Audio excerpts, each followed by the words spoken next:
ఈరోజు మరో ముఖ్యమైన అంశం మీద మీ ముందుకు వెబినార్కు వస్తున్నాము. ఇది ట్రంప్ తీసుకున్నటువంటి నిర్ణయాలు, వాటి పర్యవసానాలు అనే అంశం మీద మనం ఈరోజు మాట్లాడుతున్నాము. ఇందులో మొదట 30 నిమిషాల పాటు అరుణ్ కుమార్ గారు, సిపిఐఎం పొలిటిక్ బ్యూరో సభ్యులు, వారు సిపిఐఎం పార్టీలో ఇంటర్నేషనల్ అఫైర్స్ చూస్తారు, వారు మాట్లాడతారు. ఇటీవల ట్రంప్ ఎన్నికైన తర్వాత అనేక హడావిడి నిర్ణయాలు చేస్తున్నారు. సామ్రాజ్యవాదం ఎంత బరితెగించి వ్యవహరిస్తుందో చెప్పడానికి ట్రంప్ చాలా చక్కగా సరిపోతాడు ఆయన. మొదట్లోనేమో భారతదేశం నుంచి ఇతర దేశాల నుంచి ఎగుమతుల మీద పన్నులు విధించారు. తర్వాత చాలా మందిని అక్కడ ఉన్నటువంటి విదేశాలకు సంబంధించినటువంటి వాళ్ళని బయటికి పంపించారు. అది కూడా చేతులకు కాళ్లకు సంఖ్యలు వేసి అదే దేశాలకు డిపోర్ట్ చేశారు, అంటే పంపించేశారు. భారతీయుల్ని కూడా అదే విధంగా చేతులకు కాళ్లకు సంఖ్యలు వేసి భారతీయ యువకులను కూడా పంపించారు. మన కేంద్ర ప్రభుత్వము, మన ప్రధానమంత్రి తనకు ట్రంప్ చాలా దోస్త్ అని చెప్పినప్పటికీ కూడా అదేమీ అతను పట్టించుకొని అక్కర్లేదు అతనికి. అతను అట్లాగే చేస్తున్నాడు. అదే దాంతోపాటు సుంకాలు కూడా విధించాడు. రష్యా నుంచి చమురు కొనుగోలు చేయరాదని మన మీద ఆంక్షలు పెట్టాడు. అంతకుముందు నుంచే ఇరాన్ నుంచి చమురు కొనుగోలు చేయరాదని ఇంకొక ఆంక్ష. ఇటీవల వెనిజులా అధ్యక్షుడిని ఆయన కిడ్నాప్ చేశాడు, అపహరించారు. అది ఆ అపహరణ కార్యక్రమాన్నంతా టెలివిజన్లో చూసినట్టుగా ఆయన వైట్ హౌస్లో కూర్చొని చూశాడు, మానిటర్ చేశాడు. ప్రపంచానికి కూడా తర్వాత అది చూపెట్టారు. ట్రంప్ ఎంత ఘనకార్యం చేశామో తాము అనేటువంటిది చూపెట్టారు. ఇప్పుడు వెనిజులా మొత్తం మాదే, అక్కడ మాకు చమురు గన్లు ఉన్నాయి, చమురు తీసేటువంటివి ఉన్నాయి, కనుక మేము వెనిజులా మాదే, మాకు పూర్తి స్వేచ్ఛ ఉండాలి వెనిజులాలో అని చెప్తున్నాడు. దాంతోపాటు ఇటీవల గ్రీన్లాండ్ కూడా మాదే, దాని మీద కూడా మా అధికారం ఉంది అని అక్కడ ఉండే వనరులను కాల్చేయడానికి బహిరంగంగానే ప్రకటించారు. అసలు గ్రీన్లాండ్ అమెరికాకు ఎంతో దూరంలో ఉంది, ఏ విధమైన సంబంధాలు కూడా లేవు. అయినా కూడా గ్రీన్లాండ్ మాదే అని అంటాడు. అంటే ప్రపంచంలో ఏ దేశంలో వనరులు ఉంటే ఆ దేశం మాదే అనేటువంటి విధానం గతం నుంచి కూడా అమెరికా అమలు చేస్తూనే వచ్చింది. ఆ విధానంలో భాగంగానే ఆఫ్ఘనిస్తాన్, అంతకుముందు వియత్నాం, ఆ తర్వాత ఆఫ్ఘనిస్తాన్, ఇరాన్, ఇరాక్, లిబియా, ఇప్పుడు ఇరాన్ మీద కూడా కాలు దూవుతున్నాడు. ఈ ట్రంప్ చేష్టలు ఏంటి, వీటి పర్యవసానాలు ఎట్లా ఉంటాయి, ప్రపంచం మీద వీటి పర్యవసానాలు ఎట్లా ఉంటాయి, భారతదేశం మీద వీటి పర్యవసానాలు ఎట్లా ఉంటాయి అనే అంశం మీద మనం ఈరోజు అరుణ్ కుమార్ గారి ప్రసంగం వినబోతున్నాం. ఆ తర్వాత ప్రసంగం తర్వాత ఎవరైనా ప్రశ్నలు నమోదు చేయవచ్చు తమ కామెంట్ బాక్స్లో. ఇప్పుడు అరుణ్ గారిని మాట్లాడాల్సిందిగా కోరుతున్నాను. ఫ్రీ ట్రేడ్ అగ్రిమెంట్ని సంతకం చేసింది. ఆ అగ్రిమెంట్ గురించి, ఆ ఒప్పందం గురించి, దాని గురించి మనం ఇప్పుడు చర్చించుకునే ఎజెండా మంది కాదు, కాబట్టి దాని గురించి మనం మాట్లాడవలసిన అవసరం లేదు. అయితే ఈ నేపథ్యంలో ట్రంప్ తరపున అమెరికా వాళ్ళు ఈ ఒప్పందం గురించి వాళ్ళు ఏ రకంగా వాళ్ళ రియాక్షన్ ఉంది అనేది తెలుసుకుంటే మనకు అర్థమవుతుంది అసలు మొత్తం అమెరికన్ వైఖరి, యుఎస్ వైఖరి ఈ మధ్యకాలంలో ఎట్లా ఉంటుంది అని. ఈ ఒప్పందం కుదిరింది అని వార్త రాగానే అక్కడ మన హైదరాబాద్ హౌస్లో, ఢిల్లీలోని హైదరాబాద్ హౌస్లో ప్రధానమంత్రి, అట్లనే యూరోపియన్ కమిషన్ అధ్యక్షురాలు ఉర్సులా వాండర్ లీన్, అట్లనే యూరోపియన్ యూనియన్ అధ్యక్షుడు ఆంటోనియో కోస్తా, వీళ్ళు ముగ్గురు సమక్షంలో పీయూష్ గోయల్ను, యూరోపియన్ యూనియన్ ప్రతినిధులు సంతకం పెట్టిన ఒప్పంద పత్రాలని ఇచ్చిపుచ్చుకోగానే దాని మీద అమెరికా కామెంట్ చేస్తూ ఏం చెప్పిందంటే, యూరప్ తన మీద యుద్ధానికి తనే డబ్బులు ఇచ్చి ఈ ఒప్పందాన్ని కుదుర్చుకుంటోంది అని రాసింది. అంటే దీనిలో రకరకాల అర్థాలు వస్తాయి. ఒకటేమిటంటే తన ఒక అర్థం ఏమిటంటే యూరప్ ఈ ఒప్పందం చేయడం వలన అమెరికాకి దూరంగా జరుగుతోంది. కాబట్టి అమెరికాకి దూరంగా జరుగుతూ అమెరికా తో తన వైరుధ్యాన్ని మరింత పెంచుకుంటూ పోతోంది అనేది ఒక అర్థం. రెండవ అర్థం ఏంటంటే అమెరికా కాదని భారతదేశము, యూరోపియన్ యూనియన్ ఈ రెండు ఈ రెండు మన దేశం వాళ్ళని దేశం అనలేము, ఖండం అనలేము. ఎందుకంటే మొత్తం యూరోపియన్ ఖండం అంతా కూడా యూరోపియన్ యూనియన్లో భాగస్వామ్యులు కాదు. కాబట్టి ఆ యూరోపియన్ యూనియన్ బ్లాక్ భారతదేశం మధ్య జరిగిన ఇది యూరోపియన్ యూనియన్కి నష్టదాయకమైన ట్రేడ్ డీలు. కాబట్టి తన నష్టపోవడానికి తనే గోతులు తవ్వుకుంది అని అర్థం వచ్చేటట్టు కూడా ఈ స్టేట్మెంట్ ఉంది. ఏదేమైనప్పటికీ కూడా అమెరికాకి, భారతదేశానికి, యూరోపియన్ యూనియన్కి మధ్య జరిగిన ఈ ఒప్పందం నచ్చలేదు అనేది మాత్రం చాలా స్పష్టంగా కనపడుతుంది.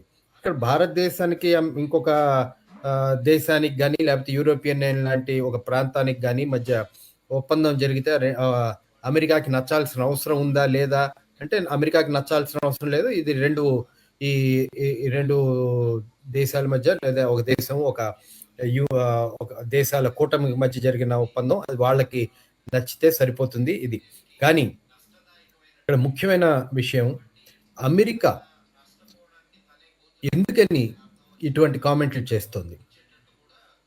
దీన్ని అర్థం చేసుకోవాలంటే ఇందాక వినయ్ గారు ఊహోద్ఘాతంలో చెప్పిన అనేక అంశాల గురించి మనం మాట్లాడుకోవాల్సిన అవసరం ఏర్పడుతుంది. మొదటగా అమెరికా ఇప్పుడు ట్రంప్ రెండవసారి అధ్యక్ష పదవి చేపట్టిన తర్వాత రెండు ముఖ్యమైన విధానపరమైన డాక్యుమెంట్లని తీసుకొచ్చింది. ఒకటి డిసెంబరు మొదటి వారం రెండవ వారంలోనూ నేషనల్ సెక్యూరిటీ స్ట్రాటజీ 2025 అనే డాక్యుమెంట్ని తీసుకొచ్చింది. కొన్ని రోజుల క్రితం నేషనల్ డిఫెన్స్ స్ట్రాటజీ 2026 అని ఇంకొక డాక్యుమెంట్ని విడుదల చేశారు. కాబట్టి ఈ రెండు డాక్యుమెంట్లని కనుక మనం కలిసి చదివితే గనక అమెరికా యొక్క విదేశాంగ విధానం, అమెరికా ఇతర దేశాల పట్ల అనుసరించబోయే వైఖరి వీటన్నిటిని మనం స్పష్టంగా అర్థం చేసుకోగలుగుతాం. దీంట్లో మొట్టమొదటిగా నేషనల్ సెక్యూరిటీ స్ట్రాటజీని చూస్తే మనకి అర్థమయ్యేది ఏమిటంటే చాలామంది ఈ రెండు డాక్యుమెంట్లని విశ్లేషిస్తూ రాసింది ఏమంటే ఇక అమెరికా చైనా గురించి పట్టించుకోవట్లేదు. ఇప్పటి వరకు చైనా ప్రధాన శత్రువుగా భావించి చైనా మీద బాగా నిప్పులు చెరుగుతూ ఉండేది. ఇప్పుడు ట్రంప్ ఆ వైఖరిని మార్చేసుకుని చైనాతో ఏదో పద్ధతిలో రాజీ కుదుర్చుకునే ప్రయత్నం చేస్తున్నాడు. మిగతా దేశాల మీద ముఖ్యంగా యూరప్ మీద ఆయనకి చాలా కోపంగా ఉంది. అందుకనే ఈయన ఉపాధ్యక్షుడు జేడి వాన్స్ చాలా ప్రమాణ స్వీకారం చేసిన కొద్ది రోజుల క్రితమే అంటే దాదాపు సంవత్సరం క్రితం యూరోప్లో ఒక డిఫెన్స్ మీటింగ్కి వెళ్ళి మ్యూనిక్లో అనుకుంటా ఆ మీటింగ్లో యూరోపియన్ యూనియన్ని చడామడా తిట్టేశాడు యూరోప్ దేశాలన్నింటినీ. అట్లనే ఆ తర్వాత జెలెన్స్కీ పట్ల ట్రంప్ వ్యవహరించిన తీరు, అట్లనే ఉక్రెయిన్ యుద్ధం పట్ల యూరోపియన్ యూనియన్ అమెరికా రెండు కూడా ఒకే మాట మీద వ్యవహరించలేకపోవడం, ఒకే రకమైన నిర్ణయాన్ని తీసుకోలేకపోవడం, ఇటువంటి అనేక సందర్భాల్లో మ్యాక్రాన్ని ట్రంప్ వ్యక్తిగతంగా తిట్టడం, అట్లనే అనేక యూరోపియన్ దేశాలని హేళనగా మాట్లాడడం, ఇవన్నీ చూసి ఇక చైనా పట్ల మెత్తని వైఖరి తీసుకుంటున్నాడు, యూరప్ పట్ల చాలా వ్యతిరేక వైఖరి తీసుకుంటున్నాడు. ఇది చాలా పెద్ద మార్పు అమెరికన్ విధానాల్లో వచ్చింది లేకపోతే రాబోతోంది అని అనేక మంది విశ్లేషకులు రాశారు. కాస్త లోతుల్లోకి వెళ్ళి రెండు డాక్యుమెంట్లని కనుక మనం పరిశీలిస్తే ఇది అంత సరైన విశ్లేషణ కాదు అనేది మనకు అర్థమవుతుంది. ఎందుకనంటే అమెరికా నేషనల్ సెక్యూరిటీ స్ట్రాటజీలో ఏమని రాసిందంటే, ఇప్పటి వరకు అనేక మంది అధ్యక్షులు ఇంతకు ముందు కాలంలో రకరకాల విధానాల్ని అనుసరించారు. వాటన్నిటి వలన అమెరికా లాభపడలేదు, బలపడలేదు, అమెరికా ప్రయోజనాలు కాపాడబడలేదు. కాబట్టి ట్రంప్ అధ్యక్షుడిగా అయిన తర్వాత అమెరికా ప్రయోజనాల్ని కాపాడడానికి కావాల్సిన కొత్త విధానాన్ని అవలంబిస్తున్నాడు. అదేమిటంటే వెస్టర్న్ హెమిస్ఫియర్ పట్ల కేంద్రీకరించి ఆ వెస్టర్న్ హెమిస్ఫియర్లో తన అనుకూలంగా మొత్తం అక్కడున్న దేశాల మీద తన ఆధిపత్యం సంపాదించడం మీద కేంద్రీకరించబోతున్నాడు అనేది మనకి స్పష్టంగా కనబడుతుంది. దీనికి కారణం ఏమిటి అనేది మనం ఫస్ట్ అర్థం చేసుకోవాల్సిన అవసరం ఉంది. ఇది ఎందుకనంటే ఈ కారణం మనం అర్థం చేసుకుంటే ఇది ట్రంప్ వ్యక్తిగత తన ఇష్టాలకి లేకపోతే తన మూడ్లను బట్టి చేసుకుంటున్న నిర్ణయాల, లేకపోతే ఈ నిర్ణయాలకు వెనకాల ఒక పన్నాగం, లేకపోతే ఒక బాగా ఆలోచించి చేసిన ఒక వ్యూహాత్మకమైన కదలికల అనేది కూడా మనకి అర్థమవుతుంది. అమెరికా వెస్టర్న్ హెమిస్ఫియర్ని ఎప్పుడూ కూడా, అంటే వెస్టర్న్ హెమిస్ఫియర్ అంటే మన భూగోళంలో కనుక చూస్తే మనమంతా ఈస్టర్న్ హెమిస్ఫియర్లో ఉన్నాం, తూర్పు భాగంలో. వెస్టర్న్ హెమిస్ఫియర్ అంటే నార్త్ అమెరికా, లాటిన్ అమెరికా, ఈ రెండు ఖండాలు. ఈ రెండు ఖండాల్లో ఉన్న దేశాలు అంటే కెనడా, యుఎస్ఏ, మెక్సికో, అట్లానే సౌత్ అమెరికాలో ఉన్న అనేక దేశాలు, అట్లానే సెంట్రల్ అమెరికాలో ఉన్న దేశాలు నికరాగువా, క్యూబా, హోండురాస్, ఇట్లాంటి దేశాలు, అట్లానే సౌత్ అమెరికాలో ఉన్న Brazil, Argentina, Venezuela, Colombia, Peru, Paraguay, ఇట్లాంటి చిలీ, ఈ దేశాలన్నీ వెస్టర్న్ హెమిస్ఫియర్ అని అంటాం. ఈ భాగాన్ని, ఈ వెస్టర్న్ హెమిస్ఫియర్ దేశాలన్నిటి పట్ల తనకే ఆధిపత్యం, తనదే తన చెప్పు చేతల్లోనే ఈ దేశాలంటూ అన్నీ ఉండాలి అని చెప్పి అనేక వందల సంవత్సరాలుగా అమెరికా భావిస్తూ వచ్చింది. దీన్నే మన్రో డాక్ట్రిన్ అని, ఇప్పుడు దాదాపు మొన్న డిసెంబర్కి 202 ఏళ్ళు అయిపోయింది మన్రో డాక్ట్రిన్ని ప్రకటించబడి. మన్రో డాక్ట్రిన్ ప్రకటించడానికి ఒక ప్రధానమైన కారణం ఏంటంటే, అప్పుడు ఈ సౌత్ అమెరికాలో ఉన్న అనేక దేశాల మీద, దక్షిణ అమెరికాలో ఉన్న అనేక దేశాల మీద స్పెయిన్ రాజ్యం చలాయిస్తూ ఉండేది, వలస దేశాలు అవన్నీ. కాబట్టి స్పెయిన్ కింద అవన్నీ ఉండేవి. అదే కాలంలో అనేక దేశాల్లో ఈ వలస విధానానికి వ్యతిరేకంగా, స్పెయిన్ ఆధిపత్యానికి వ్యతిరేకంగా తిరుగుబాట్లు చేస్తూ వచ్చారు. అటువంటి ఒక తిరుగుబాటుకి నాయకుడే బొలివార్. ఎవరైతే వెనిజులాలో ఇవాళ బొలివేరియన్ సోషలిజం అని చావెజ్ కానీ మదురో కానీ ప్రకటించారో, ఆ బొలివారు వెనిజులాకు సంబంధించిన ఆయన. ఈ బొలివార్ నాయకత్వంలో అనేక దేశాల్లో, ముఖ్యంగా వెనిజులా, కొలంబియా, ఇటువంటి దేశాల్లో స్పెయిన్ వలస పాలనకి వ్యతిరేకంగా తిరుగుబాట్లు చేశారు. వాళ్ళు స్వాతంత్రం సంపాదించుకున్నారు. అయితే స్వాతంత్రం సంపాదించుకున్న తర్వాత మళ్ళీ వాళ్ళని తమ కబ్జాలోకి తీసుకురావడానికి స్పెయిన్ ప్రయత్నం చేసింది.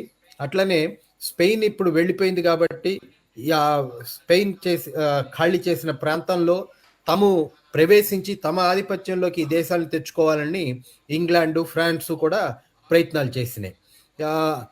అట్లనే అమెరికా ఆ కాలంలో అప్పుడే స్వాతంత్రం సంపాదించుకుని ఉంది కాబట్టి అప్పుడప్పుడే నెమ్మదిగా, అంటే ఇంగ్లాండ్ నుంచి 1790లో స్వాతంత్రం ప్రకటించుకుంది కాబట్టి క్రమంగా తన బలాన్ని పెంచుకుంటూ, పెట్టుబడి అభివృద్ధి చెందుతూ ఉన్న దేశం కాబట్టి తను కూడా కొన్ని దేశాల మీద తన ఆధిపత్యం సంపాదించుకుని వలస దేశాలుగా వాటిని తన వలసలుగా మార్చుకోవాలనే ప్రయత్నం మొదలుపెట్టిన దశ. ఆ దశలో అమెరికన్ అధ్యక్షుడిగా ఉన్న మన్రో ఏం చెప్తాడంటే, ఇప్పుడు స్పెయిన్ అక్కడి నుంచి వెళ్ళిపోయింది కాబట్టి ఇతర యూరోపియన్ దేశాలు ఎవరూ కూడా మా ప్రాంతాల్లోకి రాకూడదు, ఈ ప్రాంతం మాది, మేమే దీని మీద ఆధిపత్యం చలాయించాలని ఒక విధానాన్ని వాళ్ళ పార్లమెంట్లో, అంటే యుఎస్ కాంగ్రెస్లో చేసిన ఉపన్యాసంలో ప్రకటిస్తాడు.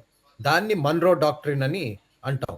ఆ మన్రో డాక్ట్రిన్‌ని తర్వాత కాలంలో రకరకాల సందర్భాల్లో దాన్ని తమకు అనుకూలంగా దాన్ని పొడిగించుకుంటూ, దాన్ని మార్పులు చేసుకుంటూ రకరకాల పద్ధతిలో చేశారు.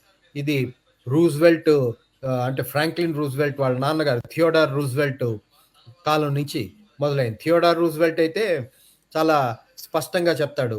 ఈ అమెరికా దేశాల మీద మన వైఖరి ఎప్పుడూ కూడా మన చేతుల్లో కర్ర ఉండి, కర్రతో వాటన్నిటిని కంట్రోల్ చేసే పద్ధతిలో ఉండాలి అని ఆయన ప్రకటిస్తాడు. ఆ తర్వాత వచ్చిన రీగను తన విధానాల్ని ప్రకటిస్తాడు. దాన్ని ఇదే పద్ధతిలో పశ్చిమ హెమిస్ఫియర్, వెస్టర్న్ హెమిస్ఫియర్‌లో ముఖ్యంగా సౌత్ అమెరికన్ దేశాలన్నిటి మీద తమ ఆధీనంలోనే ఉండాలి అని ఆయన ప్రకటిస్తాడు. ప్రకటించడమే కాకుండా ఇంతకుముందు వెనుజులాలో గురించి ప్రస్తావించారు వినయ్ గారు. వెనుజులాలో మదురోని అధ్యక్ష స్థానంలో ఉన్న వ్యక్తిని ఏ రకంగా అక్కడ అమెరికన్ సైనికులు వెళ్ళి కిడ్నాప్ చేసి అక్కడ డిస్టెబిలైజేషన్‌కి ప్రయత్నం చేశారనేది ప్రస్తావించారు. ఇట్లాంటి ప్రయత్నమే 1989లో పనామాలో రీగను, బుష్ హయాంలో జరిగింది. అక్కడ అధ్యక్షుడు మాన్యుయల్ నోరేగా అనే ఆయన్ని ఎత్తుకుపోయి ఇదే పద్ధతిలో అమెరికా వాళ్ళు అతన్ని ఖైదు చేసి అక్కడ ప్రభుత్వాన్ని కూలదోసి తమకు అనుకూలమైన ప్రభుత్వాన్ని ఏర్పాటు చేసుకునే పద్ధతిలో వ్యవహరించారు. కాబట్టి రకరకాల కాలాల్లో రకరకాల అధ్యక్షుల నాయకత్వంలో అమెరికా బేసికలీ మన్రో డాక్ట్రిన్ అనే డాక్యుమెంట్ని బేస్ చేసుకుని ఈ వెస్టర్న్ హెమిస్ఫియర్ అంతా తన ఆధీనంలో ఉండాలనే ఉద్దేశంతో పావులు కదుపుతూ వచ్చింది. ఇప్పుడు ఈ దశలో 1989-92 మధ్య ప్రపంచంలోనే కొన్ని పెద్ద పరిణామం సంభవించి సోషలిస్టు దేశాలకి ఒక పెద్ద ఎదురుదెబ్బ తగిలి సోవియట్ యూనియన్ పతనమై తూర్పు ఐరోపా దేశాల్లో సోషలిస్టు ప్రభుత్వాలు కూలిపోయి అక్కడ పెట్టుబడిదారి విధానం మళ్ళీ రెవల్యూషన్ ప్రారంభమైంది. ఆ నేపథ్యంలో అమెరికా విదేశాంగ మంత్రిగా ఉన్న కోండలీజా రైస్ నాయకత్వంలో వాళ్ళ విధానం ఏమని ప్రకటిస్తారంటే, ఇప్పుడు ఇంకా మన ఆధిపత్యానికి ఎటువంటి ఇంకా సోవియట్ యూనియన్ కూడా లేదు కాబట్టి మన ఆధిపత్యానికి ఇంకా ఎటువంటి ఎదురు ఉండదు. కాబట్టి ఇప్పుడు ఏకధ్రువ ప్రపంచంగా ప్రపంచం మారిపోయింది. ఈ ఏకధ్రువ ప్రపంచం మీద మన ఆధిపత్యమే కొనసాగేటట్లు మనం చూసుకోవాలి. బహుళ ధ్రువ ప్రపంచాన్ని మనం అంగీకరించకూడదు. కాబట్టి ప్రపంచంలో ఏ మూల ఏ దేశమైనా కానీ మన ఆధిపత్యాన్ని ఛాలెంజ్ చేసే పద్ధతిలో ఎదిగి ఒక ప్రత్యామ్నాయ శక్తిగా అవతరించబోతుంది అంటే గనక ఆ దేశాన్ని అటువంటి ప్రత్యామ్నాయ శక్తిగా ఎదగనివ్వకుండా మొగ్గలోనే చిదిమేయాల్సిన పనిని మనం చెయ్యాలి అని వాళ్ళు అమెరికా ఆ కాలం 1993-95 ఆ కాలంలోనే నిర్ణయించుకుంటుంది. ఆ రకంగానే తన విధానాలన్నింటినీ రూపొందించడం ప్రారంభిస్తుంది. అప్పుడు చైనా కానీ రష్యా కానీ ఇవన్నీ ఇంత బలమైన దేశాలుగా ఆ రోజుల్లో లేవు. కాబట్టి వాళ్ళకు కూడా ఇంత ప్రధానమైన సవాలు చేసే ధీటైన దేశాలుగా ఏమీ కనపడలేదు. కాబట్టి వాళ్ళ ఆధిపత్యం చలాయిస్తూ వచ్చారు. కానీ క్రమంగా 2000 దశకం వచ్చిన తర్వాత చైనా బలంగా అవతరించడం, రష్యా కూడా అమెరికా చెప్పింది చేసే ఎల్సిన్ కాలంలో అమెరికా చెప్పినట్టే ఆడే దేశంగా ఉండే అమెరికా పుతిన్ ప్రథమ సంవత్సరాలలో ఆ రకంగానే వ్యవహరించిన రష్యా క్రమంగా తను నాటో తన సరిహద్దుల వరకు విస్తరింపజేయడం, క్లింటన్ ఇచ్చిన మాటల్ని ఈ జార్జ్ బుష్ మొదటి బుష్ సోవియట్ యూనియన్ పతనం తర్వాత ఇచ్చిన మాట వీటన్నిటినీ కాదని క్రమంగా నాటో విస్తరణకు పూనుకోవడం, రష్యా బార్డర్ల వరకు నాటో విస్తరిస్తూ ఉండడం, ఇవన్నీ తన రష్యన్ ఉనికికే ప్రమాదం అని గుర్తించి క్రమంగా పుతిన్ కూడా తనను నిలదొక్కుకోవడం కోసం అమెరికా నుంచి దూరం అవ్వాల్సిన పరిస్థితి ఏర్పడడం, ఈ పరిణామాలన్నింటిని కూడా మనం ఈ 20-30 ఏళ్ల కాలంలో మనం చూసాం. ఇప్పుడు ప్రపంచంలోనే రెండో పెద్ద అతిపెద్ద ఆర్థిక వ్యవస్థ కలిగిన దేశంగా చైనా వచ్చింది. రష్యా ఇప్పటికీ ప్రపంచంలోనే అత్యధిక అణు ఆయుధాలు కలిగిన దేశంగా ఉంది. అట్లనే యుక్రెయిన్ యుద్ధం, అట్లా తర్వాత ఈ ఇజ్రాయిలు గాజా మీద జరిగిన దాడి, ఇరాన్ మీద జరిగిన దాడి, ఈ మధ్యకాలంలో ఇటువంటి ప్రాదేశిక యుద్ధాలు జరుగుతున్న క్రమంలో యుద్ధాలు, అట్లనే యుద్ధాల్లో వాడుతున్న ఆయుధాలు, వీటన్నిటిలో కూడా ఒక ప్రధానమైన మార్పు కనపడుతుంది. శాస్త్ర సాంకేతిక అభివృద్ధి ఈ యుద్ధాలు చేసే పద్ధతిలో మార్పులకు కూడా కారణమవుతుంది. దీంట్లో మనకు కనపడుతుంది ఏమిటంటే, రష్యా బలహీన పడిపోయిన ఇంతకుముందు సోవియట్ యూనియన్తో పోల్చి చూస్తే ఇప్పటికీ కొన్ని అధునాతమైన ఆయుధాలు కలిగిన దేశంగా ఉంది. ఓర్షనిక్ మిసైల్ అనేది రష్యా చేతిలో ఉన్న మిసైలు చాలా అధునాతనమైన ఆయుధం. అట్లనే హైపర్సానిక్ మిసైల్స్ అభివృద్ధి చేసిన దేశంగా రష్యా అగ్రగామి దేశంగా నిలబడుతోంది. అట్లనే చైనా ఆయుధాల సంపత్తి పెరిగింది. తన దగ్గర కూడా చాలా బలమైన ఆయుధాలు, అట్లనే యుద్ధ విమానాలు కలిగిన దేశంగా చైనా అవతరించింది. అట్లనే పెద్ద పెద్ద అణ్వాయుధాల కంటే కూడా చిన్న చిన్న డ్రోన్స్తో యుద్ధం నిర్వహించే పద్ధతులు కూడా ఈ కాలంలో చూస్తున్నాం. ఈ డ్రోన్లతో మిలియన్ల కొద్దీ మిసైల్ని తయారు చేసుకుని వాటిని ప్రయోగించడం కంటే కొన్ని వందల వేల డాలర్లతో తయారైన డ్రోన్లు అంతకంటే పెద్ద నష్టాన్ని చేసే పద్ధతిలో యుద్ధంలో మార్పు కనపడుతుంది. కాబట్టి ఈ మార్పులన్నిటి ఫలితంగా ఏమైందంటే, అమెరికా 1900 సోవియట్ యూనియన్ పతనం తర్వాత, 90లో సోవియట్ యూనియన్ పతనం తర్వాత ఏదైతే ఏకధ్రువ ప్రపంచానికి అధిపతిగా, నాయకుడిగా చలామణి అవుతూ వచ్చిందో, క్రమంగా పెట్టుబడిదారీ ఆర్థిక వ్యవస్థలో వస్తున్న సంక్షోభాలు, అమెరికన్ ఆర్థిక వ్యవస్థలో ముఖ్యంగా వస్తున్న సంక్షోభాలు, అమెరికాలో శాస్త్ర సాంకేతిక అభివృద్ధిలో స్తబ్దత, వీటన్నిటి కారణంగా ఏమైందంటే అమెరికా క్రమంగా తన బలాన్ని కోల్పోతూ వస్తుంది. అది ఆర్థిక రంగంలో మనం చూస్తున్నాం. అట్లనే రెండోది, రాజకీయ రంగంలో తన మాట చలాయించుకునే దశలో కనపడట్లేదు. అట్లనే మిలిటరీ రంగంలో కూడా ఇప్పుడు చర్చించుకున్న ఈ అంశాలన్నిటి వలన కూడా మిలిటరీగా కూడా ఇంతకు ముందు ఉన్నట్టు అమెరికా అంటే భయపడుకుని పారిపోయే రోజులు ఇప్పుడు కనపడటం లేదు. వీటన్నిటి ఫలితంగా అమెరికా బలం తగ్గుతోంది అని స్పష్టంగా ప్రపంచ ప్రజలందరికీ తెలిసిపోతుంది. ఇంకొక వైపున ఆర్థికంగా 1990లో భారతదేశానికి సరిసమానమైన ఆర్థిక బలం ఉన్న దేశంగా ఉన్న చైనా వాళ్ళ రెండవ అతిపెద్ద అర్థవ్యవస్థ కలిగిన దేశంగా, శాస్త్ర సాంకేతిక అభివృద్ధిలో ఎనలేని వేగంతో ముందుకు దూసుకువెళ్ళిపోతూ అమెరికాని నువ్వా నేనా అని పోటీ పడే దిశకి చైనా చేరుకుంది. అమెరికాతో పోటీ పడే దిశకి.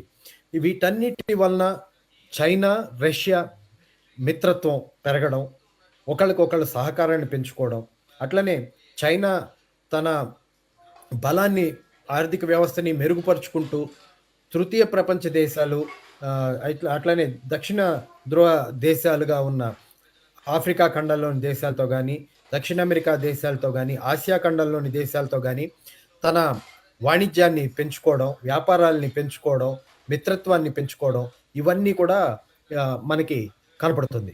వీటన్నిటి ఫలితంగా ఏంటంటే క్రమంగా చైనాకి యాక్సెప్టెన్స్ ప్రపంచంలో పెరుగుతూ కనపడుతుంది. అట్లనే అమెరికా వ్యవహరిస్తున్న విధానాలు, అది ఆఫ్ఘనిస్తాన్లో కానివ్వండి, ఇరాక్ మీద దాడి చేసిన సందర్భంలో కానివ్వండి, ఆ తర్వాత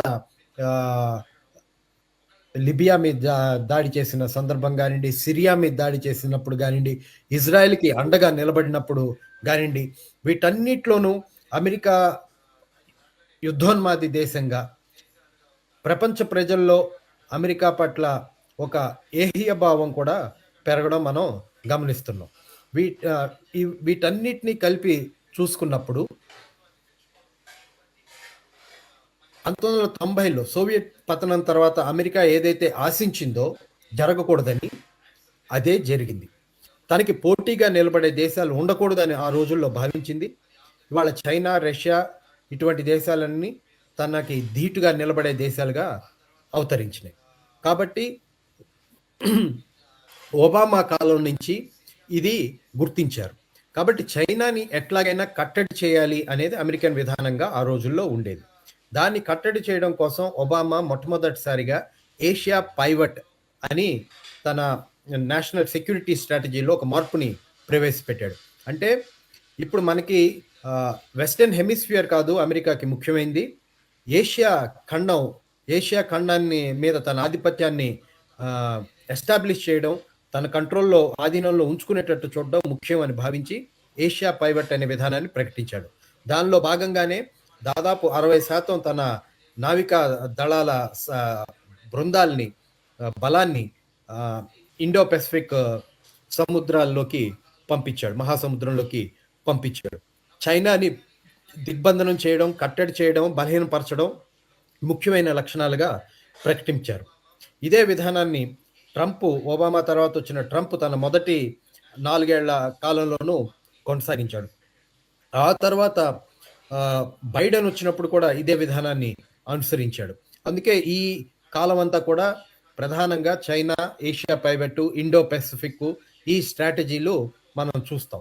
అప్పుడే ఏషియా పెసిఫిక్ ప్రాంతం అనే ప్రాంతాన్ని వాళ్ళు మార్చి భారతదేశాన్ని గనక తన మిత్ర దేశంగా మార్చుకుని భారతదేశాన్ని తన వ్యూహంలో ఒక ముఖ్యమైన పావుగా మార్చుకుంటే గనక చైనాని కట్టడి చేయడం తేలికవుతుందని ఏషియా పెసిఫిక్ భూభాగాన్ని పేరు కూడా మార్చి ఇండో పెసిఫిక్ భూభాగంగా చేసి ఇండియాని కూడా తన మిత్రుడిగా, తన ఈ మొత్తం చైనాని కట్టడి చేసే వ్యూహంలో భాగంగా ఒక ముఖ్యమైన భాగస్వామిగా ప్రయత్నం చేసుకోవడానికి పన్నాగాలు పన్నారు. అందులో భాగంగానే క్వాడ్, ఈ quadrilateral alliance, America, India, Japan, Australia అనే దాన్ని ప్రారంభించారు. ఇవన్నిటినీ కూడా ఏషియా మీద చైనాని దృష్టిలో పెట్టుకుని చైనా కట్టడి చేయడానికి చేస్తున్నట్టు మనకి స్పష్టంగా కనపడింది.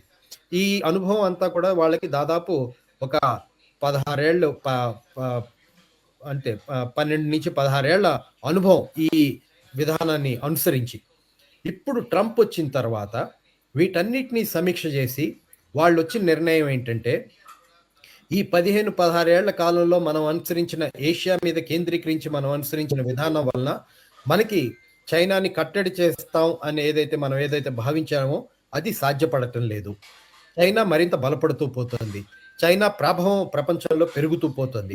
కాబట్టి చైనాని కట్టడి చేయాలి అనే విధానాన్ని మార్చుకోకుండానే కట్టడి చేసే టాక్టిక్స్, అంటే వ్యూహంలో మార్పు ఉండదు. చైనాని బలహీనపరచాలి, చైనాని కట్టడి చేయాలనే ఉద్దేశంలో మార్పులు ఉండవు, కానీ దాన్ని కట్టడి చేసేందుకు వాళ్ళు వేసే ఎత్తుగడల్లో మార్పు తీసుకురావాలని భావించారు. ఆ ఎత్తుగడలలో మార్పే నేషనల్ సెక్యూరిటీ స్ట్రాటజీ 2025 కానీ, నేషనల్ డిఫెన్స్ స్ట్రాటజీ 2026 కానీ. దాంట్లోనే వాళ్ళు ఏమంటారంటే, వాళ్ళు ఐడెంటిఫై చేశారు చైనాకి మిత్ర దేశాలుగా ఏమేమి ఉన్నాయి, చైనాకి తన కావాల్సిన వనరులు ఎక్కడి నుంచి వస్తున్నాయి, తను ఉత్పత్తి చేసే ఉత్పాదనలకి మార్కెట్లు ఎక్కడ ప్రధానంగా కనపడుతున్నాయి, వీటన్నిటి మీద కేంద్రీకరించి మనం దెబ్బ కొడితే గనక తన కావాల్సిన సహజ వనరులు అందకుండా పోతాయి, తన మార్కెట్లు దొరకకుండా, అందుబాటులో లేకుండా పోతే ఆర్థికంగా చైనా బలహీనపడుతుంది, అప్పుడు చైనాని ఎదుర్కొనడం, దెబ్బతి కొట్టడం తేలికవుతుంది అనేది ఈ కొత్త వ్యూహంలోని ఒక ముఖ్యమైన అంశం. అందుకు అనుగుణంగానే ఈ నేషనల్ సెక్యూరిటీ స్ట్రాటజీని వాళ్ళు రూపొందించారు. ఇది చెయ్యాలి అంటే గనక చైనాకి బాగా దగ్గరగా సహజ వనరులు ఎవరెవరు ఎక్కడెక్కడి నుంచి లభిస్తున్నాయి, ఆఫ్రికా, దక్షిణ అమెరికా నుంచి. ఈ రెండు కూడా ఆసియా నుంచి కూడా వస్తున్నాయి, కానీ ఆసియా అమెరికాకి దూరంగా ఉంటుంది, ఆఫ్రికా కొద్దిగా దూరంగా ఉంటుంది, దక్షిణ అమెరికా తనకి బాగా దగ్గరగా ఉంటుంది. తన సైన్యాన్ని కానీ తన ప్రభావాన్ని కానీ కొనసాగించడానికి చాలా దగ్గరగా అనువైన దేశంగా దక్షిణ అమెరికా ప్రాంతం ఉంటుంది. అందుకనే మళ్ళీ ట్రంప్ వెస్టర్న్ హెమిస్ఫియర్ మీద మనం కేంద్రీకరించాలి అని నిర్ణయం చేశాడు. దాంట్లో వెనుజులా ముఖ్యమైంది. ఎందుకని వెనుజులా ముఖ్యమైందంటే, వెనుజులాకి మీద దాడి చేయడానికి అనేక కారణాల్లో ఆయిల్, అక్కడ సహజ వనరులు ఇవన్నీ నిస్సందేహంగా ముఖ్యమైన కారణాలే. కానీ వీటన్నిటికంటే జియో స్ట్రాటజికల్ ఇంట్రెస్ట్ అని ఉంటాయి. ఆ జియో స్ట్రాటజికల్ ఇంట్రెస్ట్ ప్రకారం ఇవి కాదు. వీటితో పాటు అదనంగా ఏమిటంటే, ఒకటి వెనిజులా, ఇరాన్, చైనా, రష్యా చాలా బలమైన సంబంధాలు కలిగిన దేశాలుగా ఒకళ్ళకొకళ్ళు సహకరించుకుంటూ వ్యవహరిస్తున్నాయి. ఈ 4 దేశాలకి ఇంకొక ముఖ్యమైన స్వారూప్యం ఏంటంటే, ఈ 4 దేశాలు కూడా అమెరికా వ్యతిరేకతని బాగా బహిరంగంగా వ్యక్తీకరించడం, అమెరికాకి వ్యతిరేకంగా బలమైన స్టాండ్ తీసుకోవడం మనం చూస్తూ వస్తున్నాం. కాబట్టి వీటిలో ఈ 4 దేశాలని దెబ్బ కొట్టాలి అంటే గనక రష్యా, చైనా దూరంగా ఉన్నాయి. బాగా బలమైన దేశాలు, తేలిగ్గా కాదు అనేది అర్థమైపోయింది. కాబట్టి ఇక్కడ వీక్ లింక్స్ అని ఏవైతే అనుకుంటే గనక ఇరాను, వెనిజువేలా. కాబట్టి ఇప్పుడు మనం చూసాం, వెనిజులా మీద అయింది, ఇప్పుడు ఇరాన్ మీద కనపడుతుంది. వెనిజులాని ప్రధానంగా మొదటగా ఎంచుకున్నది ఎందుకనంటే, తనకి దగ్గరగా ఉన్న దేశం, చాలా తేలిగ్గా దాని మీద దాడి చేయడానికి అవకాశాలు ఉన్న దేశం. రెండవ కారణం, దగ్గరగా ఉండే దేశంతో పాటు వెనిజులా మీద గత 10-15 ఏళ్లుగా అనేక ఆంక్షలు విధిస్తూ వచ్చింది అమెరికా. ఆ ఆంక్షలు విధించడం వల్ల వెనిజులా ఆర్థిక అభివృద్ధి బాగా దెబ్బతింది. చావేజ్ కాలంలో మొదలైన ఆంక్షలు తీవ్రతరం చేసుకుంటూ పోయారు. చావేజ్ చేసిన అనేక పన్నులు ఏవైతే ఉన్నాయో, వెల్ఫేర్ యాక్టివిటీస్, వాటన్నిటిని కొనసాగించడం మదురోకి చాలా కష్టంగా మారిన పరిస్థితి, ప్రజల్లో అసంతృప్తి పెరిగిన పరిస్థితి, ప్రజల్లో ఈ అసంతృప్తిని ఉపయోగించుకుని ఆ ప్రభుత్వాన్ని కూలదోసేయాలని రకరకాల ప్రయత్నాలు చేసిన అనుభవాలు కూడా అమెరికాకి ఉన్నాయి. అవన్నీ విఫలమైనాయి. అప్పుడు అయినా కానీ ప్రజల్లో అసంతృప్తి ఇంకా ప్రభుత్వం మీద, ఈ ఆర్థిక ఇబ్బందుల వల్ల కలిగిన అసంతృప్తి, అమెరికా సృష్టించిన ఆర్థిక ఇబ్బందుల వల్ల కలిగిన అసంతృప్తి ఇంకా సజీవంగానే ఉంది. ఇది అమెరికాకు ఒక అనుకూలమైన అంశంగా అమెరికా భావించింది. 2 కారణాలు. మూడో కారణం ఏంటంటే, వెనిజులాని దెబ్బ కొట్టడానికి ఇంకొక కారణం ఏమిటంటే, క్యూబా ఎప్పటి నుంచో అమెరికా ప్రయత్నం చేస్తూ వచ్చింది. ఎట్లా అయితే మన్రో డాక్ట్రిన్ ఉందో, అట్లానే క్విన్సీ యాడమ్స్ అని ఇంకొక అధ్యక్షుడు, అమెరికన్ అధ్యక్షుడు, ఆయన చెప్పాడు ఏంటంటే, క్యూబా అనేది ఒక యాపిల్ లాంటిది, ఆ యాపిల్ మన చేతుల్లోనే పడాలి తప్ప అది ఇంకెక్కడా పడకూడదు, కింద ఇంకెక్కడికి జారిపోకూడదు అని ప్రకటించాడు. అంటే క్యూబా అమెరికాకే చెందాలి అని చాలా స్పష్టంగా ఆయన ప్రకటించాడు. అప్పటి నుంచి ప్రయత్నం చేస్తూ వచ్చింది. హోసే మార్టీ నాయకత్వంలో పోరాటం చేసి, స్పెయిన్ వలస విధానానికి వ్యతిరేకంగా పోరాటం చేసి క్యూబన్లు స్వాతంత్రం సంపాదించుకున్నారు. స్వాతంత్రం తర్వాత అమెరికా జోక్యం చేసుకుని తన చేతుల్లో తోలుబొమ్మల లాంటి ప్రభుత్వాలను ఏర్పాటు చేసుకుని నిర్వహిస్తూ వచ్చింది.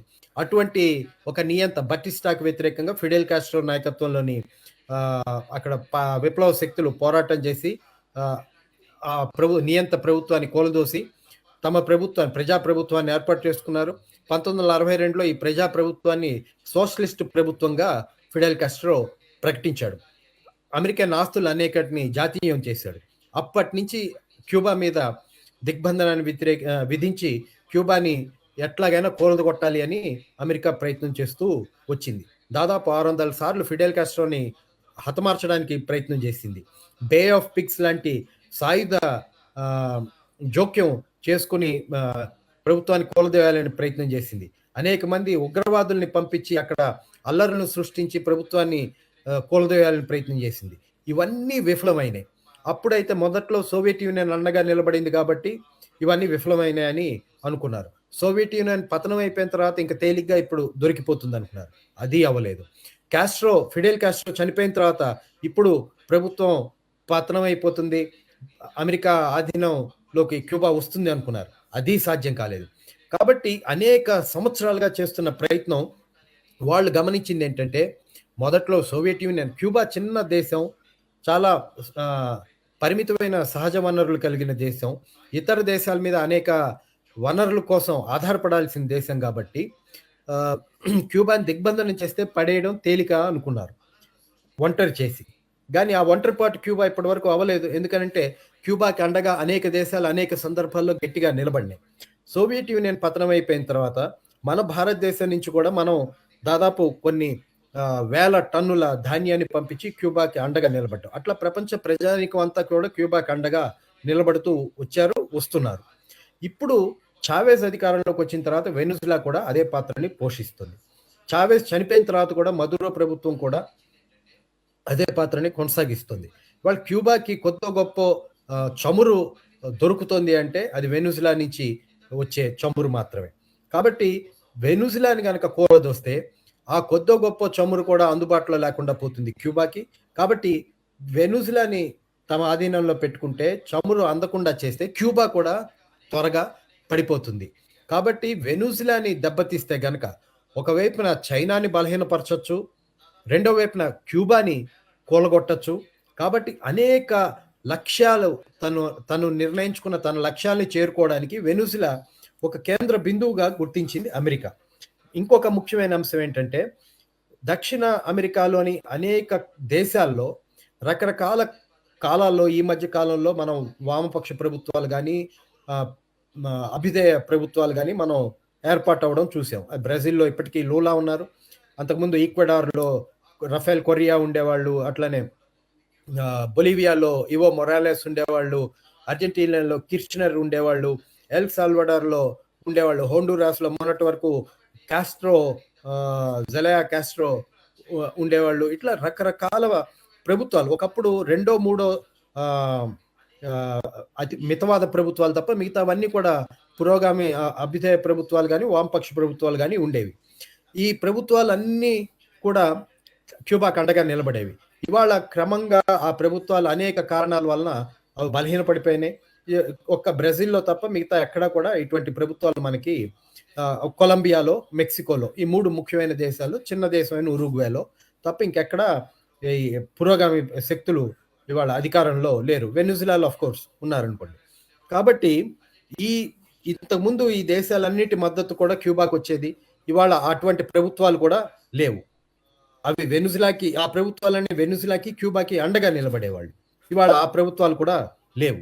కాబట్టి ఇది ఇంకొక అనుకూలమైన అంశం అని భావించినాయి. ఈ ప్రభుత్వాలన్నీ ఉన్నా పోయినా కానీ దాదాపు ఒక 30 ఏళ్లుగా క్యూబాకి అండగా నిలబడుతున్న ఏకైక ప్రభుత్వం దక్షిణ అమెరికా మొత్తంలో వెనిజులా ఒక్కటే. కాబట్టి వెనిజులాని పడగొట్టడం అనేది ఒక ముఖ్యమైన అంటే ఇతర దక్షిణ అమెరికా దేశాల్లో ఎటువంటి మార్పులు వస్తున్నా కానీ ఏ మార్పు లేకుండా నికరంగా ఒక వామపక్ష అభ్యుదయ భావాలు కలిగిన ప్రభుత్వంగా నిలబడిన దేశం వెనిజులా. కాబట్టి దీన్ని కూడా ఎట్లాగైనా కూలదోయాలనేది ఇంకొక కారణం. ఇటువంటి అనేక కారణాలతో వెనిజులాను ఎన్నుకుని వెనిజులా మీద దాడి చేసి వెనిజులాని కూలగొట్టే ప్రయత్నం చేశారు. అయితే మదురోని కిడ్నాప్ చేసి మదురోని పదవీచ్యుతుడిని చేస్తే అక్కడ ప్రభుత్వం డిస్టెబిలైజ్ అయిపోతుంది, ప్రభుత్వం కూలిపోతుంది అని భావించారు. అది అవ్వకుండా ఇవాళ అక్కడ కాపాడుకోగలిగారు. కాబట్టి వాళ్ళు అనుకున్న లక్ష్యం నెరవేరలేదు. అయితే ఇంకొక ఇది ఏమిటంటే ఇప్పుడు అదొక మెసేజ్ లాగా చెప్తున్నారు. ఏ దేశమైనా కానీ దక్షిణ అమెరికాలో మేము చెప్పినట్టు వ్యవహరించకపోతే గనక మదురోకి పట్టినట్టే మీకు కూడా మదురోకి పట్టిన గతే మీకు కూడా పడుతుంది. కొలంబియా అధ్యక్షుడిని అట్లానే బెదిరిస్తున్నారు, మెక్సికో అధ్యక్షురాల్ని అట్లానే బెదిరిస్తున్నారు. ఎందుకని? వెనిజులా మొదటి కారణం ఏదైతే చెప్పుకున్నామో చైనాతో సంబంధాలు. చైనాతో కొన్ని $1 బిలియన్ వాణిజ్యం చైనాతో చేస్తుంది. లిథియం ట్రయాంగిల్ అంటారు అక్కడ. వెనిజువేలా, అట్లానే బొలీవియా, కొలంబియా ఈ 3 దేశాలని కలిపి ప్రపంచంలోనే అత్యంత ఎక్కువ ఇవాళ కొత్త ఎలక్ట్రిక్ వాహనాలకు కావాల్సిన లిథియం బ్యాటరీలు ఏవైతే తయారవుతున్నాయో దానికి కావాల్సిన ముడి పదార్థం అంతా కూడా అక్కడ ఈ 3 దేశాల్లో లిథియం ట్రయాంగిల్ అనే ప్రాంతంలో బాగా పెద్ద ఎత్తున దొరుకుతాయి. కాబట్టి చైనాకి ఈ దేశాల మద్దతు ఉన్నంత కాలం చైనా ఇటువంటి ఈ నూతన టెక్నాలజీని అభివృద్ధి చేసుకుంటూ ముందుకు వెళ్ళిపోతుంది. ఈ వనరులు కూడా అందుబాటులో లేకుండా చేయాలంటే ఈ చైనాని ఈ దేశాల నుంచి దూరం చేయాలి. ఇది చైనాకి మార్కెట్గా కూడా ఈ దేశాలు సహజ వనరులే అందిస్తున్నాయి, మార్కెట్ కూడా అందిస్తున్నాయి. ట్రంప్ టారిఫ్లు చైనా మీద విధించినప్పుడు ఏం భావించాడంటే ఈ టారిఫ్ల వలన చైనా ఆర్థిక సమస్యల్లో కూరుకుపోయి తనతో బేరసారాలు ఆడడానికి వస్తుంది అని. టారిఫ్లు విధిస్తే చైనా ప్రతి టారిఫ్లు విధించి నిలబడింది తప్ప, అమెరికాతో ఢీ అంటే ఢీ అంది తప్ప అమెరికాకి దాసం సరెండర్ అవ్వలేదు. ఎందుకనంటే ఆ ఉత్పత్తిని అంతటిని అమెరికాకి పంపించే బదులు ఇతర దేశాలకి ఎగుమతి చేసి తన వాణిజ్యాన్ని వాళ్ళతో మెరుగుపరుచుకుంటూ ముందుకెళ్ళిపోతుంది. కాబట్టి ఆ మార్కెట్ని కూడా కట్టడి చేయాల్సిన అవసరం భావించింది. అందుకనే వెనుజులా మీద ఒక మెసేజ్గా దాడి చేసి చైనాని దూరం చేయాలనే ప్రయత్నం చేశారు. అందుకని నేషనల్ సెక్యూరిటీ స్ట్రాటజీ ఏమిటంటే దాని ఫస్ట్ ఇంప్లిమెంటేషన్ వెనుజులా మీద మనకి కనపడుతుంది. అది ఆ సెక్యూరిటీ స్ట్రాటజీలో చాలా క్లియర్గా చెప్తారు. ఈ అమెరికాలోని ఏ దేశమైనా కానీ వాళ్ళు వాణిజ్యం చేయాలి అన్నా, ఇతర దేశాలతో సంబంధాలను ఏర్పాటు చేసుకోవాలన్నా, అమెరికాకి ఇష్టం లేని దేశాలతో ఈ పని చేస్తే అమెరికా సహించదు అనేది చాలా స్పష్టంగా నేషనల్ సెక్యూరిటీ స్ట్రాటజీలో పేర్కొన్నారు. We will not tolerate any adversarial power to have relations with the countries in our region అనేది ఆ నేషనల్ సెక్యూరిటీ స్ట్రాటజీలో పేర్కొన్నారు. అంటే అమెరికాకి వ్యతిరేకంగా ఉన్న దేశాలు ఏవి కూడా ఈ దక్షిణ అమెరికా దేశాలతో వాణిజ్య సంబంధాలను పెట్టుకోవడానికి కూడా మేము అంగీకరించము అని దాంట్లో చెప్పారు. అందుకని అడ్వర్సియల్ పవర్స్ వాళ్ళు ఏమిటంటే అమెరికాకి చైనా, రష్యా, ఇరాన్. కాబట్టి ఈ దేశాలని ఆ ప్రాంతాల్లోకి రానివ్వము అనేది, అంటే ఆ దేశాలని బలహీన చేయాలంటే ఈ ప్రాంతాల్లో తన ఆధిపత్యాన్ని మొట్టమొదట స్థాపించుకోవాల్సిన అవసరం ఉంది అని భావించడం, ఇది ఆ స్ట్రాటజీలోని ముఖ్యమైన అంశం. కాబట్టి ఆ దిశగా ఇవాళ మనం చూసి ఈ రకంగా మనం విశ్లేషణ చేస్తే కనుక మనకు అర్థమయ్యేది ఏంటంటే ఇప్పటికీ కూడా చైనాని బలహీనపరచడం, తనకి ప్రత్యామ్నాయ శక్తిగా ఏ దేశం అవతరించినా కానీ దాన్ని సహించలేకపోవడం, దాన్ని అంగీకరించడానికి సిద్ధంగా ఉండకపోవడం అనే ముఖ్యమైన లక్షణాన్ని అమెరికా ఇవాళకి వదులుకోలేదు. ఆ లక్షణాన్ని, ఆ లక్ష్యాన్ని చేరుకోవడానికి కావలసిన వ్యూహం, ఎత్తుగడలో మార్పు వస్తే వచ్చినాయి తప్ప దాన్ని మాత్రం వదులుకోలేదు. ఇవాళ గ్రీన్లాండ్ కూడా ఎందుకని ట్రంప్ అంత పట్టుబట్టి గ్రీన్లాండ్ కావాలని కోరుకుంటున్నాడు? అదే కారణం. గ్రీన్లాండ్లో సహజ వనరులు ఇవన్నీ ఉన్నాయి. 50,000 మంది జనాభా ఉన్న దేశం. అయితే దాంట్లో ఇంకొక ముఖ్యమైనది ఏంటంటే ఆర్కిటిక్ దేశంగా ఉంది కాబట్టి ఆర్కిటిక్ ప్రదేశంలో సహజ వనరులు చాలా ఉన్నాయని వస్తున్నాయి. వాళ్ళ వాతావరణ మార్పుల వలన ఈ ఐస్ అంతా కరిగిపోయి సముద్రాల నీళ్లు ఇది పెరుగుతున్నప్పుడు ఈ వనరులన్నీ కూడా బయటికి వస్తున్నాయి. అట్లానే వాణిజ్యంకి మరొక నావలు తిరగడానికి నేవల్ రూట్ అంటాం ఏదైతే ఉందో ఆ నేవల్ రూట్ ఓపెన్ అవుతుంది కొత్తది, ఆర్కిటిక్ సముద్రాలు కరగడం వల్ల. అది కంట్రోల్, ఆ నేవల్ రూట్ మీద తన ఆధిపత్యం సంపాదించాలన్నా, ఆ బయటపడుతున్న సహజ వనరుల మీద ఆధిపత్యం సంపాదించాలన్నా గ్రీన్లాండ్ ముఖ్యమైన కేంద్రంగా అమెరికా భావిస్తుంది. వీటన్నిటితో పాటు ట్రంప్ తను అధ్యక్షుడిగా రెండోసారి ఎన్నిక వెంటనే గోల్డెన్ డోమ్ అని మిసైల్స్ డిఫెన్స్ షీల్డ్ ని ఒకటి, ఇవాళ ఐరన్ డోమ్ అని ఇజ్రాయెల్ దగ్గర ఉంది, గోల్డెన్ డోమ్ అని అమెరికా మీద ఎటువంటి క్షిపణుల దాడులు జరగకుండా తను ప్రొటెక్ట్ చేసుకునే ఒక కవచాన్ని ఏర్పాటు చేసుకుంటా అని ప్రకటించాడు. ఆ గోల్డెన్ డోమ్ కి ఏర్పాటు చేయాలంటే కూడా గ్రీన్లాండ్ అవసరం చాలా ఎక్కువ ఉంది అనేది ఇంకొక వాదన. కాబట్టి వీటన్నిటి రీత్యా కూడా ఏమిటంటే గ్రీన్లాండ్ తన కిందే రావాలి అని కోరుకోవడం. ఇవి అంటే తర్వాత మనకు కనపడుతుంది ఏంటంటే ఆ వెస్టర్న్ హెమిస్ఫియర్ అంతా కూడా తన ఆధిపత్యంలో ఉండాలి అని అమెరికా భావించడం, దానికి అనుగుణంగానే ఏ దేశమైనా కూడా తన కిందే ఉండాలి, తన అధీనంలోనే ఉండాలి అనే పద్ధతిలో వ్యవహరించడం ఈ కాలంలో మనం చూస్తున్నాం. ఇది ఒక అంశం. ఇక ట్రంప్ చేష్టల్లోని రెండో పార్శ్వం ఏంటంటే ఇప్పుడు గాజా సంబంధించి గాజా ప్లీజ్ ప్లాన్ అని ఒకటి ప్రకటించాడు. ఇవాళ బోర్డ్ ఆఫ్ పీస్ అని కొత్తదాన్ని ప్రారంభించాడు. ఈ బోర్డ్ ఆఫ్ పీస్ ఐక్యరాజ్య సమితికి ప్రత్యామ్నాయంగా దీన్ని తయారు చేయబోతున్నాడు, దీన్ని రూపకల్పన చేయబోతున్నారని చాలా స్పష్టంగా కనపడుతుంది. కొన్ని దేశాలు ఏమిటంటే అమాయకంగా ఈ ఐక్యరాజ్య సమితిలో గాజా 20 పాయింట్ల పీస్ ప్లాన్ ఐక్యరాజ్య సమితిలో అమెరికా ప్రవేశపెట్టినప్పుడు ఐక్యరాజ్య సమితి సెక్యూరిటీ కౌన్సిల్ దానిలో చర్చించి ఆమోదించింది. చైనా, రష్యా దానికి వ్యతిరేకంగా అప్పుడే వాదించాయి. కానీ మిగతా దేశాలన్నీ ఆమోదించడం వలన అది ఆ పీస్ ప్లాన్ ఐక్యరాజ్య సమితి ఆమోదించిన పీస్ ప్లాన్ గా ఉంది.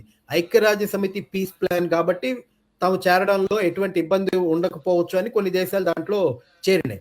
కానీ చేరిన తర్వాత క్రమంగా ట్రంప్ మాట్లాడుతున్న కొద్దీ దాని అసలైన ఉద్దేశం ఏమిటి అనేది ఇప్పుడు స్పష్టమవుతుంది. ఐక్యరాజ్య సమితిలో తనకి ఇవాళ రష్యాకి వీటో ఉంది, చైనాకి వీటో ఉంది, ఫ్రాన్స్కి వీటో ఉంది, ఇంగ్లాండ్కి ఉంది, అమెరికాకి ఉంది. ఇవాళ వీటో వేస్తే అమెరికా చెప్పినట్టు, అమెరికా అనుకున్నట్టు ఐక్యరాజ్య సమితి ద్వారా చేయలేదు. కాబట్టి ఐక్యరాజ్య సమితి తన ఆటంకంగా భావిస్తోంది. తనకు అనుకూలంగా ఐక్యరాజ్య సమితిని ఇప్పటి వరకు ఉపయోగించుకున్నంత మేరకు ఉపయోగించుకుంది.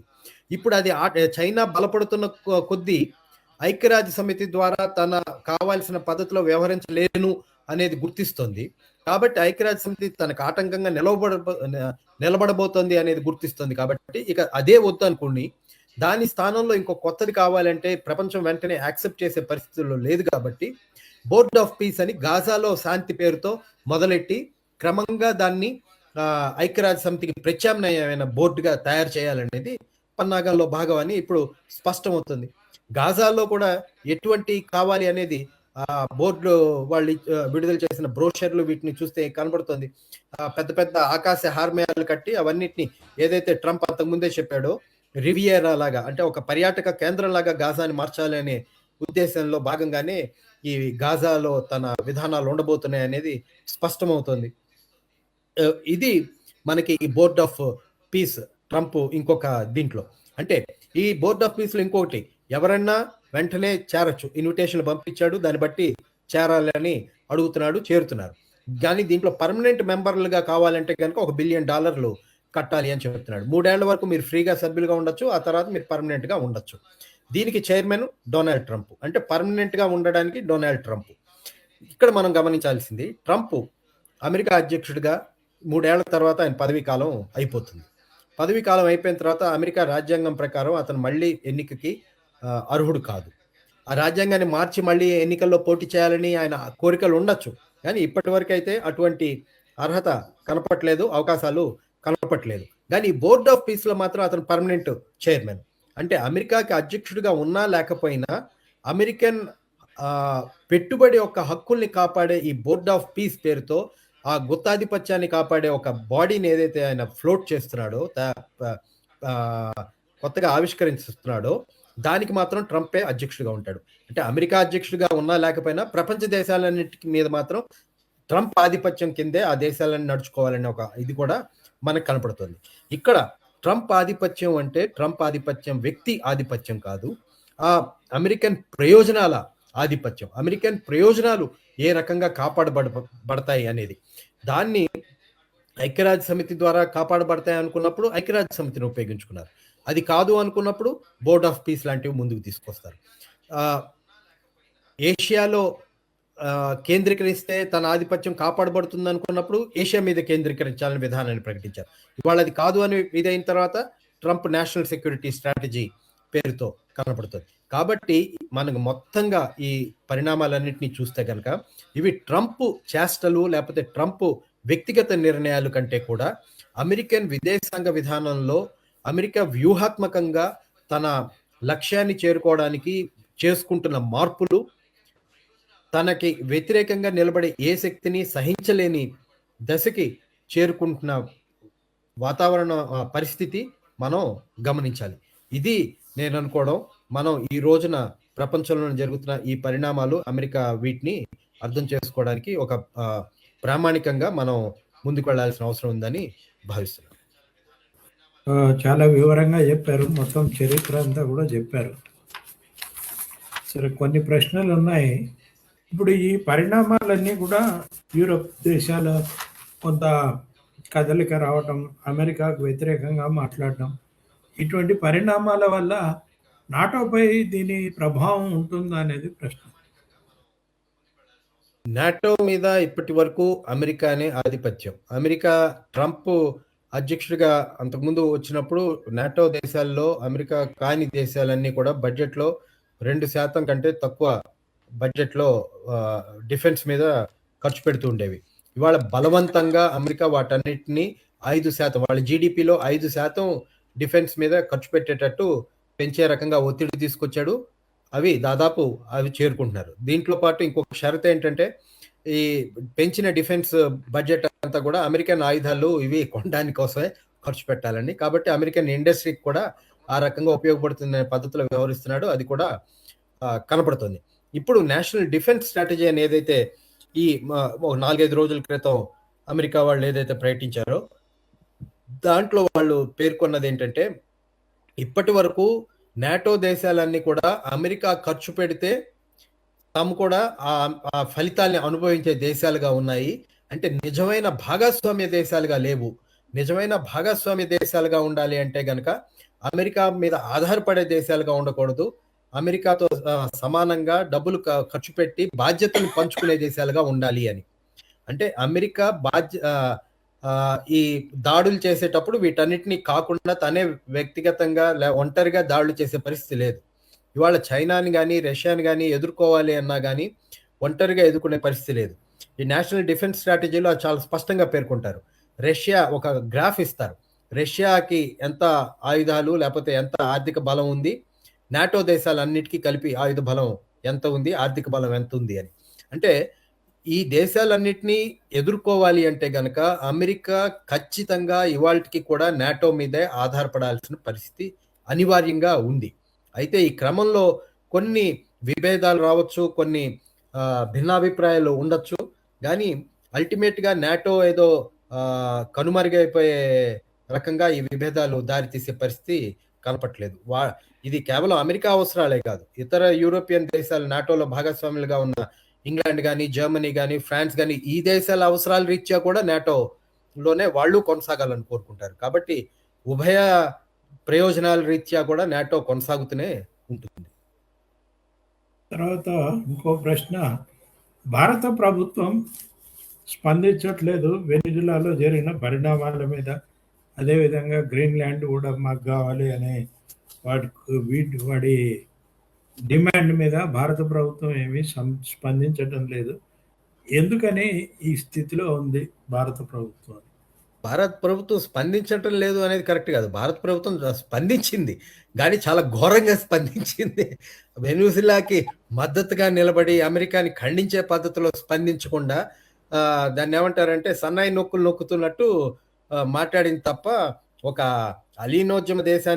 అలీనోద్యమానికి నాయకత్వం వహించిన దేశంగా ఒకప్పుడు చాలా గర్వంగా మాదొక స్వతంత్ర విదేశాంగ విధానం ఉంది అని, అది ఎంత స్వతంత్రం ఏంటనేది వేరే చర్చ, కానీ స్వతంత్ర విదేశాంగ విధానం ఉంది అని చెప్పుకుని మా తృతీయ ప్రపంచ దేశాలకి నాయకత్వం వహించే దేశం అని ప్రకటించుకునే పద్ధతిలో అది స్పందన లేదు.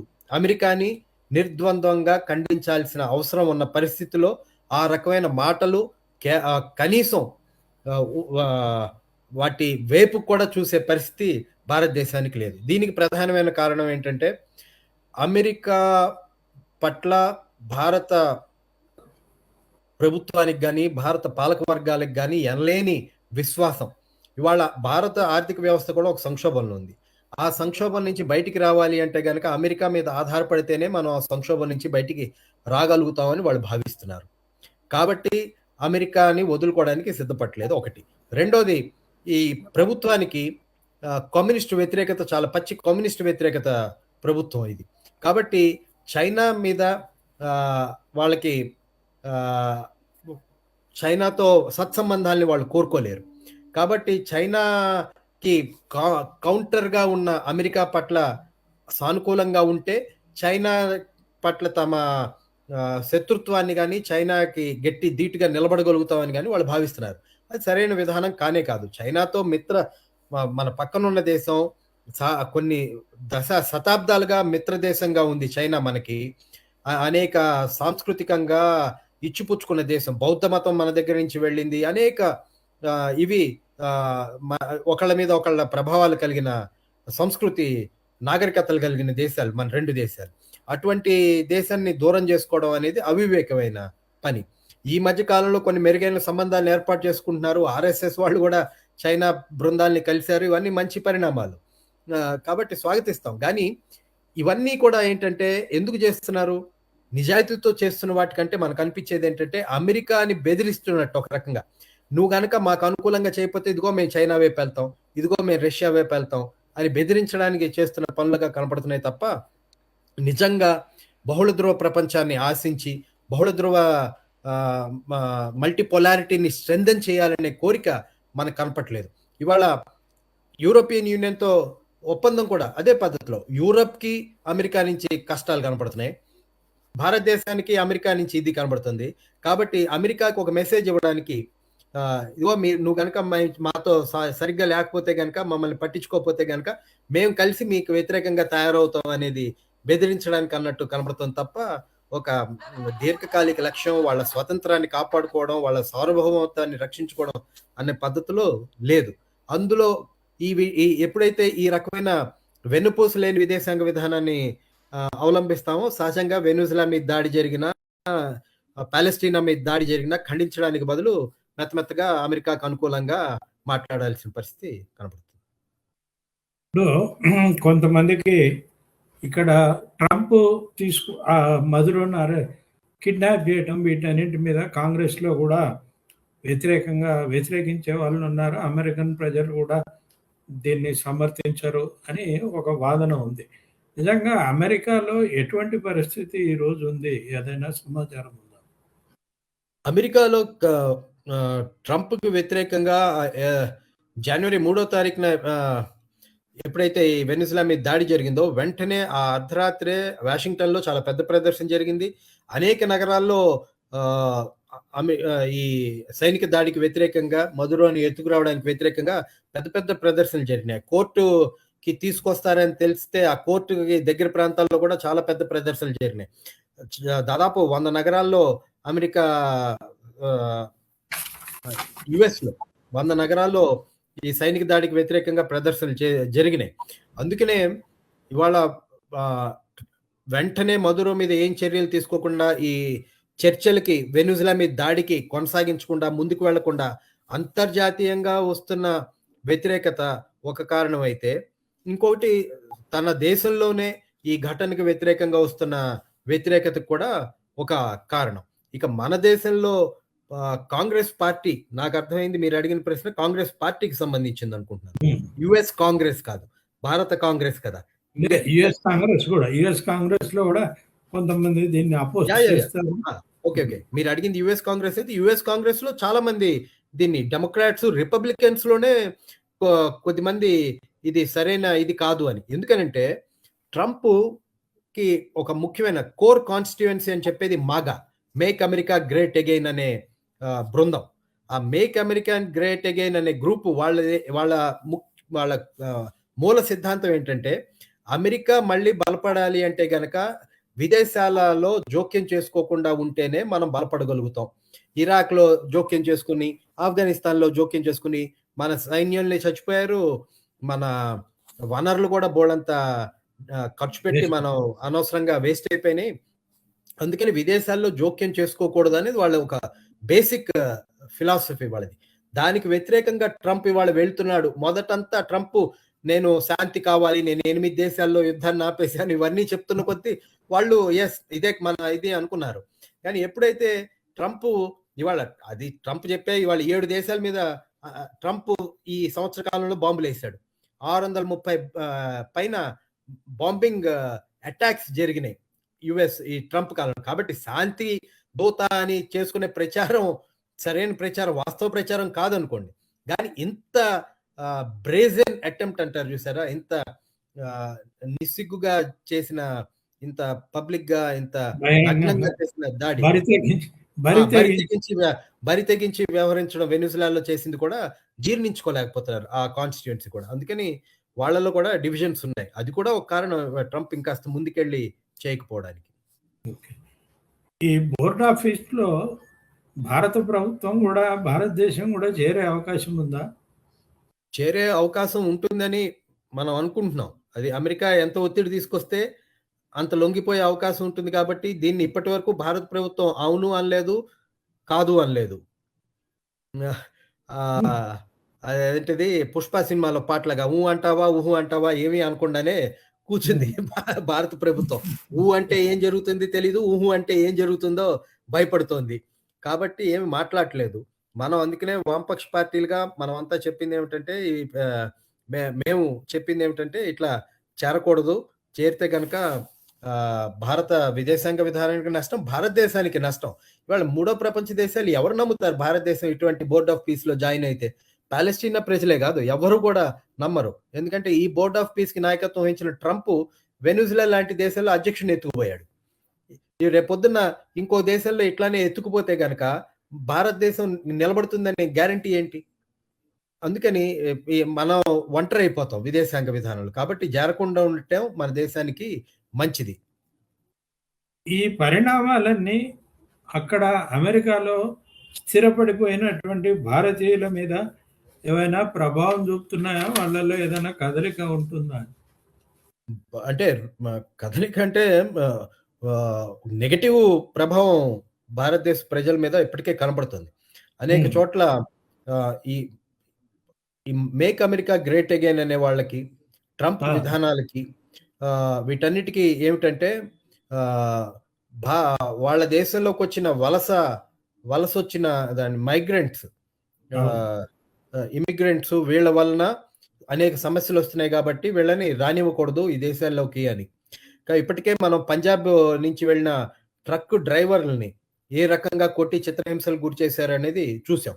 మీరు మొదట్లో చెప్పినట్టు సంకెళ్ళేసి ట్రంప్ మొదటిలోనే దాదాపు హ్మ్. అఫీషియల్ లెక్కల ప్రకారమే అమెరికా నుంచి దాదాపు 6,00,000 మంది పైన ఇతర దేశాల ప్రజల్ని పంపించేశారు. మన దేశంలోకే 3, 4 విమానాలొచ్చినాయి. సంకెళ్ళేసి బా అక్రమంగా వెళ్లారు అనే పేరుతో. ఒక ఆహ్, సిక్కు మహిళ దాదాపు 30 ఏళ్లుగా అమెరికాలో ఉంటున్న ఒక పంజాబీ మహిళ ఆవిడని పంపించేశారు.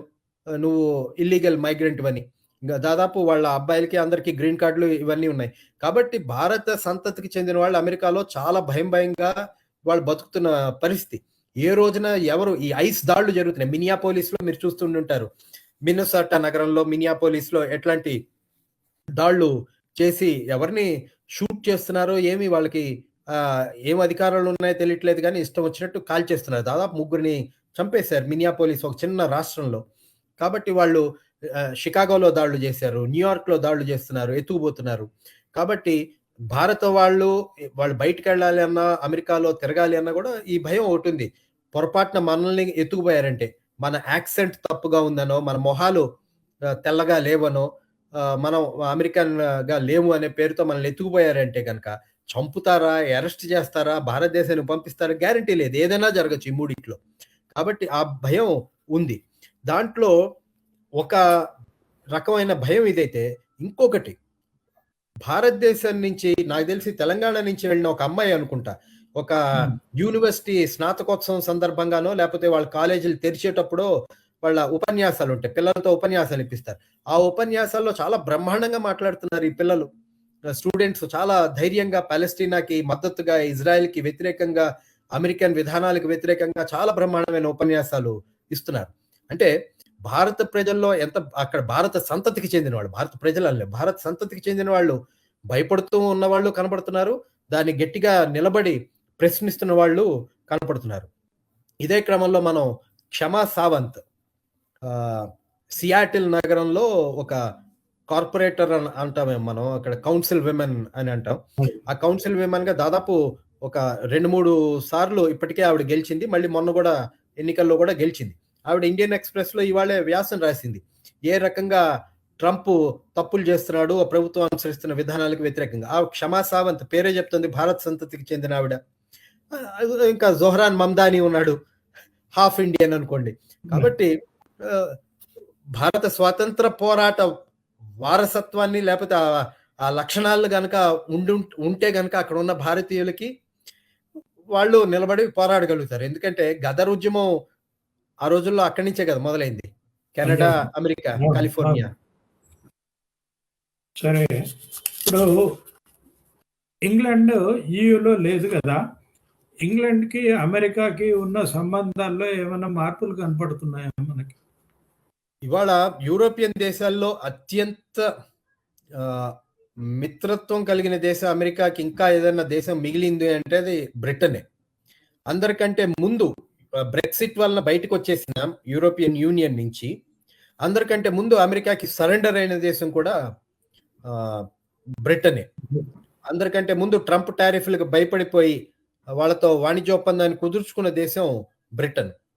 ఈ వెనిజులా అధ్యక్షుడిని కిడ్నాప్ చేస్తే అత్యంత చెత్త స్టేట్మెంట్ ఇచ్చి అమెరికాకు అనుకూలంగా మాట్లాడిన వాడు కీర్ స్టార్మర్, లేబర్ లీడరు, ప్రధానమంత్రి. అట్లనే ఇజ్రాయెల్ కి మద్దతుగా నిలబడిన ప్రభుత్వం బ్రిటన్ ప్రభుత్వం. కాబట్టి బ్రిటను యూరోపియన్ యూనియన్‌లో ఉందా లేదా అనే దాంతో నిమిత్తం లేకుండానే అమెరికాకి చాలా దగ్గరగా వ్యవహరిస్తున్న దేశం. అయితే అక్కడ ప్రజల్లో కూడా చాలా పెద్ద నిరసన కనబడుతుంది.